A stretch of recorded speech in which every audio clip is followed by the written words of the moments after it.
చేతుని తీసేయడం. అంటే మనము ఆ పార్ట్‌ని తీసేయడం. ఆహ్, ఆహ్, మన బాడీ నుంచి సెపరేట్ చేయడం. ఆ సర్జరీని యాంప్యుటేషన్ అంటారు.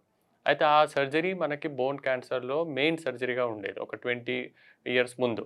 కానీ ఈ పాస్ట్ ఈ 20 సంవత్సరాలలో ఇప్పుడు మనకి చాలా అడ్వాన్సెస్ వచ్చేసి మనకు యాంప్యుటేషన్ కాకుండా మనము చేతు, కాలు కాపాడే సర్జరీస్ రొటీన్‌లీ చేస్తున్నాం. అరౌండ్ 90-95% పేషెంట్స్‌లో మనం ఇప్పుడు ఆహ్, యాంప్యుటేషన్ అంటే చేతి, కాలు తీసేయడం సర్జరీ కాకుండా లింబ్ సేవ్ చేసే సర్జరీ.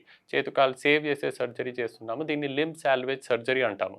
ఈ లింబ్ సాల్వేజ్ సర్జరీతో మనకి చేతు గాని, కాలు గాని కాపాడడమే కాకుండా మంచి ఫంక్షన్‌తో అంటే పేషెంట్స్ మంచిగా నడిచేటట్టు, లేకపోతే చేతి మంచిగా యూజ్ చేసేటట్టు కూడా మనం ఇప్పుడు రీకన్‌స్ట్రక్షన్ చేసి వాళ్ళు ఆల్‌మోస్ట్ ఆల్ నార్మల్ లైఫ్ మనకి లీడ్ చేసే నార్మల్ ఆహ్, activities, normal professional activities, recreational అంటే మనకి ఎంటర్‌టైన్‌మెంట్ యాక్టివిటీసు అవన్నీ రెగ్యులర్‌గా వేరే వాళ్ళెలా ఉన్నారో అలా మనకు ఉండేటట్టు మనకి లింబ్ సాల్వేజ్ సర్జరీ ద్వారా మనము ఆహ్, ఈ అడ్వాన్స్ ట్రీట్మెంట్స్ వలన we are able to do justice to the patients.